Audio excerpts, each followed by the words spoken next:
بندش کا جو سب سے بہترین حل ہے نا،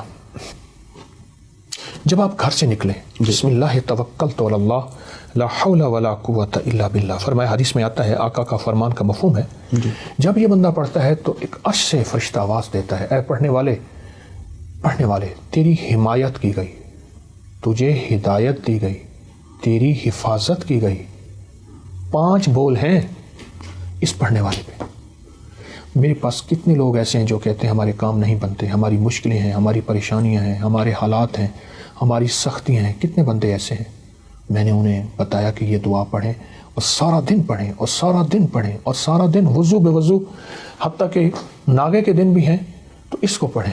میں نے ان لوگوں کو کامیاب دیکھا، بہت با کمال دیکھا، اور بہت حیرت انگیز دنیا میں ان کو ترقیوں اور کامیابیوں میں دیکھا۔ اس دعا کی طاقت بہت زیادہ ہے۔ اچھا قبلہ صاحب، ایک اور چیز میں دیکھیے کہ آپ کے وظائف کے اندر آپ اہل بیت اطہار کے حوالے سے، نامی حسن مجتبیٰ آپ کے حوالے سے آپ نے بہت سارے وظائف بتائے ہیں۔ اتنی تحقیق ہے ماشاءاللہ آپ کی، میں چاہتا ہوں کیونکہ ان کی ولادت کی مہینہ بھی گزر رہا ہے، تو کوئی اہل بیت اطہار کی طرف سے کوئی وظیفہ جو ہے ہمارے دیکھنے والوں کو عنایت کیجیے گا۔ حضرت علی کرم اللہ وجہہ کی زندگی میں عجب وظائف ہیں۔ ان کی زندگی میں ایک شخص آیا کہ عرض کرنے لگا کہ امیر المومنین، غربت اور تنگ دستی، فقر اور فاقہ، بیماریاں اور تکلیفیں، ناکامیاں اور مسائل اس نے اپنی شکل میں بیان کیا۔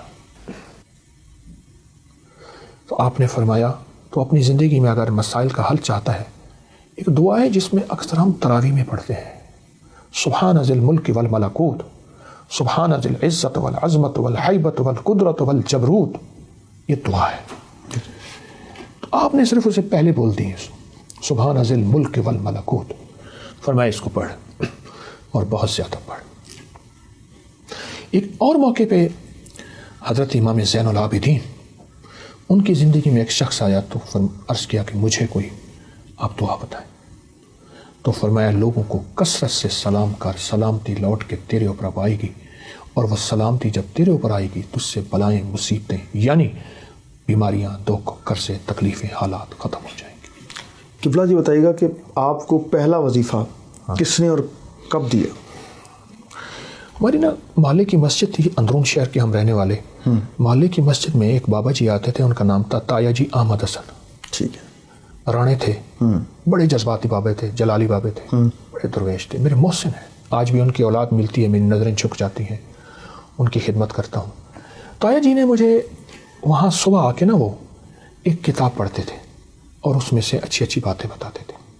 تو انہوں نے صبح کی فجر کی نماز میں کتاب پڑھی تو اس میں لکھا تھا کہ جو بندہ اللہ اکبر پڑھتا ہے تو اس کو جنت میں اللہ ایک گھوڑا عطا فرمائیں گے، ایک درخت عطا فرمائیں گے، اس درخت کا اتنا سایہ ہوگا کہ 100 سال تک تیز رفتار گھوڑا دوڑتا رہے تو بھی اس کا سایہ ختم نہیں ہوگا۔ پھر سبحان اللہ کے فائدے بتائے، الحمدللہ کے فائدے بتائے۔ یہ 55 میں سب سے پہلے گھر کے بعد تایا جی، تایا جی کے بعد پھر میرے شیخ، میرے مرشد، انہوں نے وظائف، یعنی سب سے پہلا وظیفہ اماں رحمۃ اللہ علیہ اور پھر تایا جی۔ اچھا قبلہ، ہمارا کیونکہ آپ کا بھی تعلق خانقاہ سے ہے، سلسلہ ماشاء لے کے چل رہے ہیں، تو میں یہ جاننا چاہتا ہوں کہ بیعت کے لیے گئے آپ پہلی بار، وہ ہمارے دیکھنے والوں کو شیئر کیجیے گا، شیخ سے پہلی ملاقات جو ہے وہ کیسے آپ کی ہوتی ہے؟ 1984 میں ہوا یہ کہ ہم یہاں لاہور میں نا اندرون ادھر سے یکی دروازہ لگتا ہے، ادھر سے کشمیری دروازہ، ادھر سے شیرہ والا دروازہ، اس کے سنگم میں ایک 9 گھرا بازار تھا، سدھیر کی حویلی تھی، پرانا ایک اداکار تھا سدھیر، وہاں ایک آزاد شیرازی صاحب رہتے تھے، حکیم آزاد شیرازی رحمۃ اللہ علیہ، تو اصل ان کا نام انور حسین تھا، تو وہ رہتے تھے، میں ان کے ہاں آیا ہوا تھا تو انہوں نے ایک درویش سے ملاقات کرائی اور مجھ سے فرمان لگے ان سے بیعت ہو جاؤ۔ حضرت خواجہ سید محمد عبداللہ حجویری رحمۃ اللہ علیہ، ان کی جو اصل نسب تھا وہ حضرت داتا صاحب سے، تو وہ ان سے بات کرا دیا مجھے 1984 میں۔ چونکہ گھریلو طور پہ خاندانی پیچھے سے درویشی تھی، تو میں تو درویش نہیں، پیچھے خاندان میں، تو وہ ایک احساس تھا کہ کسی درویش کے ساتھ نسبت ہو۔ اچھا قبلہ، لوگ آپ سے وظائف پوچھتے ہیں، آپ لوگوں کو وظائف دیتے ہیں، ہم نے دیکھا آپ بہت سارے لوگوں کو وظیفہ پڑھ کر بھی اثر نہیں ہوتا، وہ کون سے لوگ ہیں کہ جن کو وظائف بھی اثر نہیں کرتے؟ کیا وجوہات بنتی ہیں؟ اصل معمہ ہے کیا؟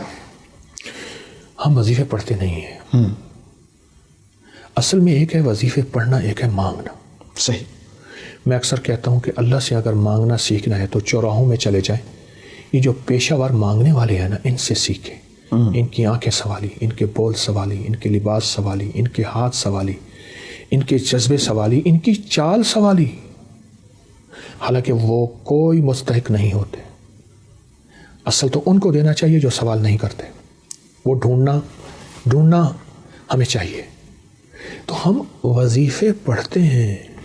ربنا آتنا فی الدنیا حسنۃ وفی الآخرۃ. اللہ کریم ہے، اللہ یہ سن لیتا ہے. میرا اللہ کہتے ہیں میرے بندے تو دیکھ تو صحیح کس ہستی کے سامنے تو بیٹھا ہے اور کیسے مانگنا چاہیے. اور ہمارے سامنے زاری کیا ہو. زاری، وہاں زور نہیں چلتا، زاری چلتی ہے. ناز نہیں چلتا، نیاز چلتا ہے.